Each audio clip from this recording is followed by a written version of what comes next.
Right breaking news చూస్తున్నాం. Aghori alias Srinivas Mokila police stations కి కస్టడీలోకి ఆయన తీసుకున్నట్టు కూడా తెలుస్తోంది. అయితే ఇంతకీ ఎందుకు కస్టడీలోకి తీసుకున్నారు అనేది ఒక్కసారి కనుక చూసుకున్నట్లయితే ప్రెసెంట్ తను యూజ్ చేస్తున్న కార్ కావచ్చు, ఆర్ఎల్స్ తన బ్యాంక్ బ్యాలెన్స్లు కావచ్చు, లేకపోతే పూజలు చేస్తానని చెప్పి చాలా మంది దగ్గర తన డబ్బులు తీసుకున్న యొక్క మొత్తం కూడా మనం చూస్తూ ఉన్నాము. అయితే వీటన్నిటికీ కూడా సంబంధించి తను క్లారిఫికేషన్ ఇచ్చుకోవాలి. ఆ కార్ ఎవరిచ్చారు, లేకపోతే తన అకౌంట్లోని 2 కోట్ల పైగా తన అమౌంట్ ఉంది అని చెప్పి కూడా ఇప్పటికీ బయటకు అందుతున్న సమాచారం. మరి ఈ డబ్బంతా కూడా ఎవరిచ్చారు, ఎక్కడి నుంచి ఇచ్చారు, తను ఏమేం పూజలు చేస్తే ఈ డబ్బంతా కూడా తన అకౌంట్లోకి వచ్చింది, అలాగే ఎంతమంది అమ్మాయిలు మోసం చేశాడు, ఎంతమందికి పూజలు చేస్తానని చెప్పి ఎంత డబ్బులు తీసుకున్నారు అనే దానిపైన విచారణ కొనసాగుతుంది. అయితే 2 రోజుల పాటు శ్రీనివాస్ని మోకిలా పోలీస్ స్టేషన్ కస్టడీలోకి తీసుకున్నట్టు కూడా తెలుస్తోంది.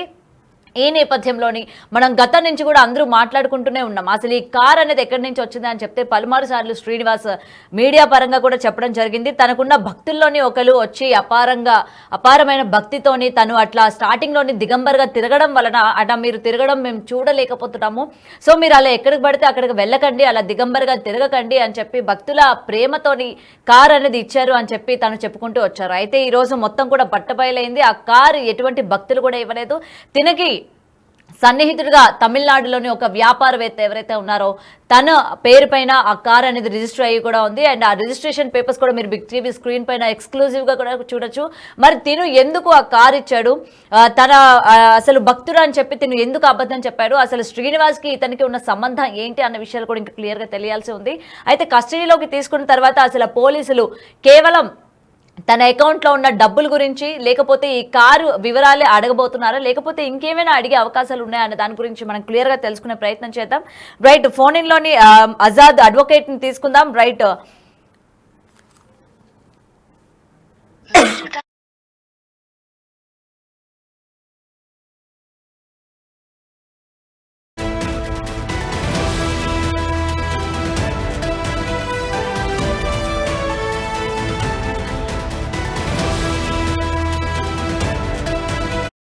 వివరాలు తెలియాల్సి ఉంది. అయితే ఈ తమిళనాడుకి సంబంధించి ఒక వ్యాపారవేత్త పేరు పైన అయితే రిజిస్టర్ అయిన ఉన్నట్టు దీనికి సంబంధించిన అన్ని పేపర్స్ కూడా వచ్చాయి. రైట్, అయితే ఫోన్ ఇన్లోకి తీసుకుందాం. అడ్వకేట్ ఆజాద్ గారు మనతో పాటు ఉన్నారు. రైట్, ఆజాద్ గారు నమస్తే అండి. నమస్తే అమ్మా. రైట్, అయితే ఇప్పటికీ దీనికి ఏదైతే 14 రోజులు రిమాండ్ విధించారో దాని తర్వాత ఇటు మోకిలా పోలీస్ స్టేషన్ కి ఈ రోజు తనని కస్టడీలోకి తీసుకుంటున్నట్టు కూడా తెలుస్తోంది. అయితే దీనికి సంబంధించిన అప్డేట్స్ ఏంటి ఆజాద్ గారు? జనరల్ గా ఏమవుతుందమ్మా, ఒక కేసులో ఎలాంటి కేసుల్లో ఏమవుతుందంటే పోలీసు వారు జనరల్ కస్టడీ పిటిషన్ వేస్తారు. దాన్ని విచారించిన కోర్టు వారు ఎవరైతే అక్యూజ్డ్ ఉన్నారో వాళ్ళకి ఇన్వెస్టిగేషన్ పర్పస్ అంటే నెక్స్ట్ వాళ్ళు ఛార్జ్ షీట్ ఫైల్ చేయాలి, దీనికి సంబంధించిన ఇంకా ఇన్వెస్టిగేషన్ కొనసాగించాలి. కాబట్టి ఆ కస్టడీ పిటిషన్ అనేది సహజంగా ప్రతి కేసులో వేస్తుంటారు. ఇలాంటి కేసుల్లో వేసినప్పుడు కోర్టు వారు కస్టడీ 2 days పోలీసు వారికి ఇస్తారు. అది జనరల్ గా ఇంకా ఏదైనా అవసరం అయితే నెక్స్ట్ పోలీసు వారు దాన్ని ఎక్స్టెన్షన్ చేసుకుంటారు. ముందైతే 2 days ఇస్తారన్నమాట. సో ఈ కస్టడీలో ఏమవుతుందంటే పోలీసు వారు ఇన్వెస్టిగేషన్ చేస్తారు. ఇప్పుడు అతనికి డబ్బులు ఎలా వచ్చినాయి, అంటే ఎలా వచ్చినాయి, తర్వాత కారు రిజిస్ట్రేషన్ ఎవరి పేరు మీద ఉంది, అంటే ఆల్రెడీ ఏదో ఇన్ఫర్మేషన్ అయితే వచ్చినట్టుంది. అసలు మామూలుగా లీగల్ గా ఎక్కడి నుంచి వచ్చింది, అతనికి డబ్బులు ఎలా వచ్చినాయి, అకౌంట్లు ఎలా వచ్చినాయి, అలాగే ఇప్పుడు ఇతను 10 లక్షల రూపాయలు తీసుకున్నాడు కదా, అవి దానికి సంబంధించినవి. అలాగే ఈ ఇతను చేసే క్రైమ్ లో ఎవరన్నా వెనక పక్క ఎవరన్నా సపోర్ట్ ఉన్నారా, బ్యాక్ సైడ్ ఎవరు ఉన్నారా. సో అంత ఎంటైర్ ఇన్వెస్టిగేషన్ ఇస్ గోయింగ్ అని వాళ్ళు ప్రాసిక్యూషన్ వల్ల ఆ ఇన్వెస్టిగేషన్ మొత్తం కంప్లీట్ చేస్తారండి. కంప్లీట్ చేసి అతని ద్వారా ఇంకేదైనా వివరాలు రాబట్టుకుంటే రాబడతారు. ఈ క్రైమ్ లో ఎవరన్నా ఉంటే మాత్రం వాళ్ళు కూడా పిలిపిస్తే ఇన్వెస్టిగేషన్ చేస్తారండి. ఓకే, సో ఆల్రెడీ కేవలం 2 రోజులు మాత్రమే కస్టడీ అన్నట్టు తెలుస్తోంది. ఒకవేళ ఈ 2 రోజుల్లో కూడా శ్రీనివాస్ ఏదైనా పోలీసులు అడిగిన దానికి సమాచారం కనుక ఇవ్వనట్లు అయితే ఇంకా పొడిగించే అవకాశాలు ఉన్నాయి? ఉంటుందండి. దాన్ని అంటే వాళ్ళు ఇచ్చిన సమాచారము తర్వాత సరైన ఇంకా ఇన్వెస్టిగేషన్ ఇంకా సరిపోకపోతే ఎక్స్టెన్షన్ పిటిషన్ వేసుకుంటారు. వేసుకున్న మళ్ళీ దాని కోర్టు వారు విచారించి మళ్ళీ 2 days తర్వాత 3 days అట్లా ఎక్స్టెన్షన్ చేసే అవకాశం ఉంటుంది. అండ్ ఇంకొకటి ఆజాద్ గారు, ఇప్పుడు రాధా కేసు మీరే టేక్ఆఫ్ చేస్తున్నారు కాబట్టి ఇక్కడ అయిపోయిన తర్వాత మళ్ళీ కరీంనగర్ లో కూడా అతను అటెండ్ అవ్వాల్సి వస్తుంది. కరీంనగర్ లో కూడా అతని పైన కేసు నమోదైంది కాబట్టి దానికి కూడా సంబంధించి కస్టడీలో ఉండాల్సి వస్తుంది అని చెప్పి కూడా కొంత ఇన్ఫర్మేషన్ వినిపిస్తోంది. సో దీనికి సంబంధించి ఏంటి, మీరు రాధా కేసులోని ఎటువంటివి టేక్ఆఫ్ చేశారు, ఇంకా ఎలా ముందుకెళ్ళబోతున్నారు? అంటే అది ఇంకా ఇన్వెస్టిగేషన్ దాంట్లో ఉందండి. ఇన్వెస్టిగేషన్ నడుస్తా ఉంది. ఆ పోలీసు వారు కూడా దాని మీద కొంత చేస్తా ఉన్నారు. అంటే మొత్తం జరిగింది వాటి సీన్ ఆఫ్ అఫెన్స్ ఇవన్నీ జరుగుతాయండి. సీన్ ఆఫ్ అఫెన్స్ తర్వాత ఆమెకు సంబంధించిన వివరాలు ఇవన్నీ చేస్తారు. ఇప్పుడు వాళ్ళ ఇన్వెస్టిగేషన్ వాళ్ళు నడుస్తుంది. మా దగ్గర ఉన్న ఆధారాలు మేము సబ్మిట్ చేశాము. ఉమ్, అదే మీరు అడిగారు, అప్పుడు మీరు స్టార్టింగ్ రోజు కొన్ని ఆధారాలు అడిగారు కానీ మేము కొన్ని అవును. చూపించలేకపోయాం. ఎందుకంటే కేసు బలహీనపడుతుందని చెప్పి మీకు మీడియా కొన్ని ఇవ్వలేకపోయాం. అలాంటి ఆధారాలు ఏవైతే ఉన్నాయో కేసుకు బలమైన ఆధారాలు మేము ఇచ్చాము. అది పోలీసు వారు దాని మీద ఇన్వెస్టిగేషన్ చేస్తున్నారు. తర్వాత అది కూడా మీకు నెక్స్ట్ దాని విషయంలో కూడా పీటీ వారెంట్ కూడా వేసే అవకాశాలు ఉన్నాయి. ఓకే. ఆ వేసి అతన్ని మళ్ళీ అక్కడ జైలుకి కూడా తరలించే అవకాశాలు కనబడతా ఉన్నాయి. అది Okay. ప్రొసీజర్ లో భాగం అదంతా. ఇప్పుడు రాధ కేసు తీసుకున్నారా అండి పోలీసులు? తీసుకున్నారు. దాని మీద ఇన్వెస్టిగేషన్ అయిపోతుందండి. నాకు తెలిసి ఇవాళ రేపు మరి అది కూడా ముందుకెళ్తుంది. అయితే కొంత గోప్యత ఉండాలి కదా. ఇదివరకు లాగా మనము ఆమెని అప్పటి వరకు కూడా ఆమెకి అంటే లీగల్ పరిధిలో ఆమె రాలేదు కాబట్టి ఆమె పేరు వాడాల్సి వచ్చింది. ఇప్పుడు మనం బాధితురాలుగానే మాట్లాడాలి. ఎందుకంటే ఒక లీగల్ పరిధి వచ్చేసింది కాబట్టి ఉమ్, మనం ఒక బాధితురాలుగానే మనం చూడాలి. సో దీనికి సంబంధించి కేసు కొంచెం ఇన్వెస్టిగేషన్ దశలో ఉంది కాబట్టి కొంత పోలీసు వారి గోప్యత అనేది పాటిస్తారు కామన్ గా. నేనే అడిగినా కూడా నాకు ఎవరు తర్వాత ఇది అయిపోయిన తర్వాత వాళ్ళే మనకి దానికి సంబంధించిన ఎఫ్ఐఆర్ కానీ అవన్నీ డీటెయిల్స్ వస్తే నేను మీకు ఖచ్చితంగా మీకు సపోర్ట్ చేస్తాను. Okay, right. ఆజాద్ గారు, అయితే దీనికి అకౌంట్స్ కావచ్చు, అకౌంట్స్ హ్యాండిలింగ్ కావచ్చు, లేకపోతే ఇవన్నీ కూడా గతంలో చెప్తూ వచ్చాడు శ్రీనివాస్ తాను చదువుకోలేదని చెప్పి, లేకపోతే ఇవన్నీ కూడా మరి బయట నుంచి తిన అకౌంట్స్ అవన్నీ కూడా ఎవరు హ్యాండిల్ చేస్తున్నారు, లేకపోతే వీళ్ళ ఫ్యామిలీ మెంబర్స్ ఇన్వాల్వ్మెంట్ ఏమైనా ఉందా అన్న దానిపైన ఏమైనా సమాచారం ఉందా ఆజాద్ గారు? అంటే చదువుకోలేదు అనేది కాదండి. ఎందుకంటే నాకున్న అనుభవం, అంటే నాకున్న ఎక్స్పీరియన్స్ నేను మీకు చెప్తున్నాను. ఇతను చదువుకోలేదు అవన్నీ కాదు. బ్యాంక్ ట్రాన్సాక్షన్ ఇతనికి నాలెడ్జ్ ఉంది. ఓకే. ఎందుకంటే మనం చూసాము ఆమె దగ్గర 3 లక్షలు ఎలా తీసుకున్నాడు, ఈమె దగ్గర 3 లక్షలు ఎట్లా తీసుకున్నాడు, దాన్ని ఎలా వాడుకున్నాడు, ఫోన్ పే, తర్వాత అతని ఫ్యాన్సీ నెంబర్స్ ఇవన్నీ కూడా మనం చూస్తా ఉన్నాం. అతనికి అవుట్ ఆఫ్ నాలెడ్జ్ ఎక్కువ ఉంది. అతను చదువుకున్నాడో లేదో నాకు తెలియదు కానీ అతనికి జనరల్ నాలెడ్జ్ ఎక్కువ ఉంది. ఎందుకంటే దేశం మొత్తం తిరుగుతున్నాడు, అతనికి అన్ని భాషలు మాట్లాడతాడు, అలాగే అవుట్ ఆఫ్ నాలెడ్జ్ ఎక్కువ ఉంది. ఖచ్చితంగా బ్యాంకింగ్ ట్రాన్సాక్షన్ అతను నాలెడ్జ్ ఉందండి. అంత అమాయకుడు అయితే కాదు, నాకు తెలిసి అయితే కాదు. ఓకే.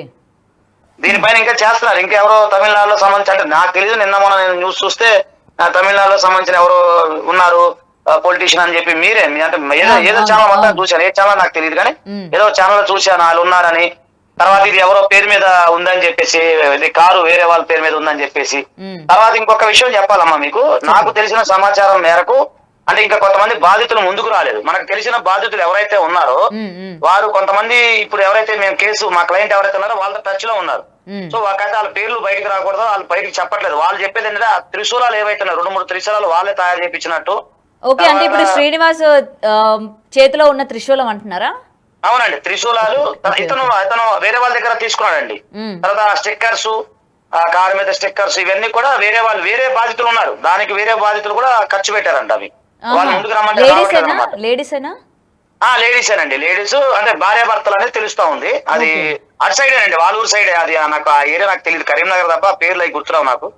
ఏదంటారు ఆ ఏరియా, పెద్దపల్లి ఏదో కరీంనగర్, అదే ఆ ఏరియా మొత్తానికి. వీళ్ళుండే ఏరియా ఏంటంటే వీళ్ళుండే ఏరియా ఏదో ఉంది, ఆ ఏరియా సంబంధించిన వ్యక్తులు అనేది తెలుస్తుంది మొత్తం మనకి. అంటే కరీంనగర్ సైడ్ సంబంధించిన వ్యక్తులే ఎక్కువ మంది బాధితులు ఉన్నారు అనేది 2-3 మాకు ఇన్ఫర్మేషన్ ఇచ్చారు. కానీ వాళ్ళు బయటకు రావట్లేదు. బయటకు వచ్చి మేము ధైర్యంగా చెప్పలేం సార్, మా కుటుంబాలు ఉన్నాయని చెప్తా ఉన్నారు అన్నమాట. ఓకే, అంటే ఇప్పుడు ఎవరైతే బాధితులు ఉన్నారు అంటున్నారు కదా, అందులోని శ్రీనివాస్ పెళ్లి చేసుకున్న బాధితులు కూడా ఉన్నారా? అంటే ఇంకెవరైనా అమ్మాయిలు ఫైనాన్స్ లేదమ్మా, ఫైనాన్స్ బాధితులు మాత్రమే, పెళ్లి సంబంధించిన బాధితులు కాదు, ఫైనాన్స్ సంబంధించిన బాధితులు. ఓకే, అంటే వాళ్ళు కూడా డబ్బు పెట్టారనమాట. అంటే పూజల పరంగా పెట్టారా, లేకపోతే తిన పోషణ కోసమా, లేకపోతే కార్ మెయింటెనెన్స్ అని చెప్పి ఏమైనా డబ్బులు పెట్టారా? రైట్, వాళ్ళు చెప్పడం ఏంటంటే ఇదే సేమ్ పూజలు చేస్తారని చెప్పేసి, తర్వాత కారు మెయింటెనెన్స్ అని, కార్ ఏదో యాక్సిడెంట్ అయింది అక్కడ మధ్యప్రదేశ్ యాక్సిడెంట్ అయింది, నా కారుకి అది కావాలని, కారుకి ఇది చేయించాలని, అట్లా ఆ విధంగా తీసుకున్నారని చెప్పి వాళ్ళు చెప్తున్నారు. అంటే వాళ్ళు ఇంకా పూర్తిగా బయటికి రావట్లేదు. అంటే వస్తారని కొంచెం టైం పడుతుంది. ఇప్పుడు అందరూ తొందరగా రారు కదా, ఒకళ్ళు భయపడుతూ ఉంటారు కదా, వస్తారు. వాళ్ళు కూడా బయటకు వస్తున్నారు, కొంచెం టైం పడుతుంది. కాకపోతే ఓకే, సో ఇప్పుడు దానికి సంబంధించి ట్రాన్సాక్షన్స్ ఏవైతే నడిచాయి వాటికి సంబంధించి ఇప్పుడు ఈ కస్టడీ అనుకోవచ్చు అయితే కావచ్చు. దానికి సంబంధించిన కాదండి. అంటే నేనేమనుకున్నా అంటే పోలీసు వారు ఎట్లా ఇన్వెస్టిగేషన్ చేస్తారు అనేది వాళ్ళ దాన్ని బట్టి జరుగుతుంది. అంటే ఈ ట్రాన్సాక్షన్, నెక్స్ట్ ట్రాన్సాక్షన్, ఇతని పైన చాలా ఎలిగేషన్లు ఉన్నాయి, వేరే వాళ్ళ దగ్గర డబ్బులు ఉన్నాయి, వీటి మీద చేస్తారనేది నేను అనుకుంటున్నాను. అలాగే తర్వాత మీరు అన్నట్టు ఇందులో ఇవి కూడా రావచ్చు కదా బయటికి. ఇప్పుడు నేను అతనికి డబ్బులు పంపించాను అనుకోండి, అతని ట్రాన్సాక్షన్ కూడా నా నెంబర్ కూడా వస్తుంది కదా.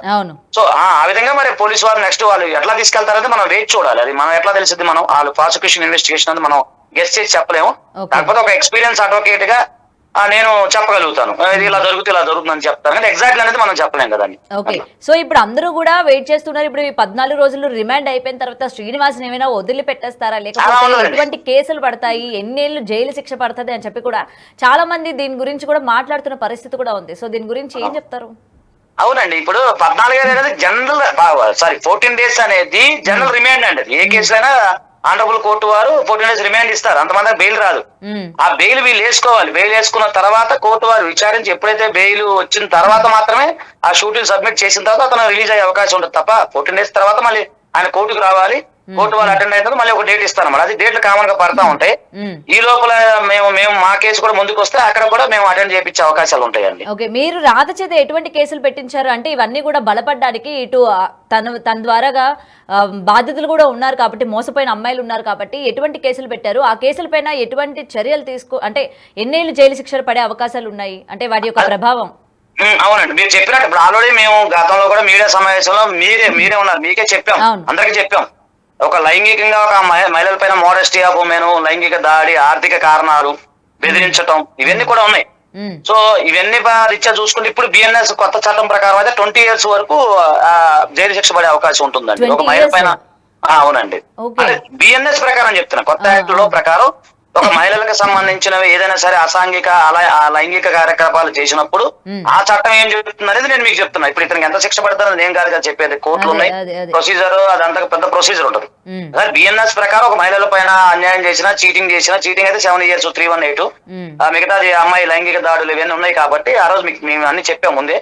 సో ఇప్పుడు కొంత ప్రొసీజర్ లో ఉంది కాబట్టి కొంత ఇంకా నాకు కొంత సమయం కావాలి. ఎందుకు అని మీరు అడిగితే ఆ పోలీసు వారు ఇన్వెస్టిగేషన్ చేసిన తర్వాత వాళ్ళు ఏమన్నా పబ్లిక్ గాని ప్రెస్ మీట్ పెడతారా, లేకపోతే అది ఏం జరిగింది అనేది అప్పుడు దాకా మనం వేచి చూడాల్సింది. ఇప్పుడు ఇన్వెస్టిగేషన్ గోయింగ్ అండి, అక్కడ జరుగుతా ఉంది. ఓకే, సో మీరు ఏమైనా వెళ్లే ప్రయత్నం చేస్తారా, అంటే చేస్తున్నారా? ఏమైనా శ్రీనివాసన్ కలవడం కానీ, ముఖ్యంగా మీరు రాధ కేసు టేకప్ చేశారు కాబట్టి దాని గురించి మీరేమైనా తెలుసుకోవాలని కానీ ఏమైనా కలిసే ప్రయత్నం ఏమైనా చేస్తున్నారా? లేదమ్మా, నాకు అలాంటి అసలు ముందు నాకు టైం సరిపోవట్లేదు. మీరు చూసే లాస్ట్ వీక్ అంతా బిజీగా ఉన్నాను, నా పర్సనల్ పనులు ఉన్నాయి, ప్లస్ నా ప్రాక్టీసింగ్ ఉంది, నేను సుప్రీంకోర్టులో కూడా ప్రాక్టీస్ చేస్తా. ఇక్కడ నాకు టైం సరిపోవట్లా. ఏదంటే ఆమె ఒక అన్యాయం జరిగింది, మన దగ్గరకు వచ్చారు, మనం ఆమెకి చేసాం తప్ప అంత తీరిగా సమయం లేదు తల్లి. అంటే మా జూనియర్స్ ఉన్నారు, ఏదైనా ఉంటే రాధిక గారికి వాళ్ళు టచ్ లో ఉన్నారు, వాళ్ళు ఏదన్నా గైడ్ లైన్స్ ఇస్తున్నారు తప్ప మేము వెళ్ళి కలిసి అంత టైము ఓపిక లేదమ్మా, అసలు అంత లేదు, అసలు అవకాశాలు లేవు, జీరో. అదండి అన్యాయం ఒకటమ్మా, గౌతమి గారు ఎక్కడైతే అన్యాయం జరిగిద్దో ఆజాద్ అక్కడ ఉంటాడు. ఈ సందర్భంగా ఏం చెప్తున్నా, ఎవరన్నా బాధితులు ఉంటే ముందుకు రండి, లేదు ఎవరన్నా సామాజిక అంశాల పట్ల ఎవరికన్నా ఏదన్నా ప్రాబ్లం అయితే, ప్రజా సమస్యలు ఏదైనా ప్రాబ్లం అయితే నేను ఎప్పుడు కూడా ముందుకు వస్తాను. అది మీకు అందరికి తెలిసిన విషయమే.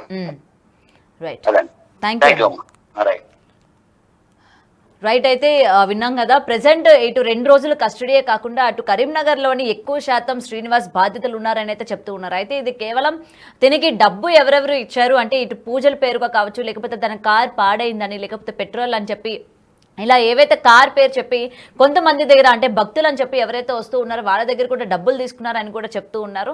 మరి ఇక్కడ కరీంనగర్ సైడ్ ఎక్కువ శాతం ఈ బాధితులు ఉన్నారు కాబట్టి అసలు వాళ్ళు ఎవరు, ఎంతెంత డబ్బులు శ్రీనివాస్కి ట్రాన్స్ఫర్ చేశారు, అసలు ఏమని చెప్పి శ్రీనివాస్ అడిగాడు, లేకపోతే కేవలం పూజల కోసం తీసుకున్నాడా, ఆర్ఎల్స్ లేకపోతే ఇది కారు పాడైందని కానీ ఇంకేమైనా కారణాలు చెప్పి ఏమైనా డబ్బులు తీసుకున్నారా అనే దానిపైన కూడా ఇంకా క్లియరెన్స్ రావాల్సి ఉంది. అయితే ప్రెసెంట్ ఇటు మోకిలా పోలీస్ స్టేషన్లోని 2 రోజుల కస్టడీకి అయితే తను తీసుకోవడం కూడా జరిగింది. అండ్ కేవలం ఇటు బండి గురించి అంటే ముఖ్యంగా ఇటు కార్ గురించి, అలాగే తన బ్యాంక్ బ్యాలెన్స్లు కూడా ఇప్పటికే వినిపిస్తూ ఉన్నాయి, 2 కోట్ల వరకు ఉన్నాయని చెప్పి.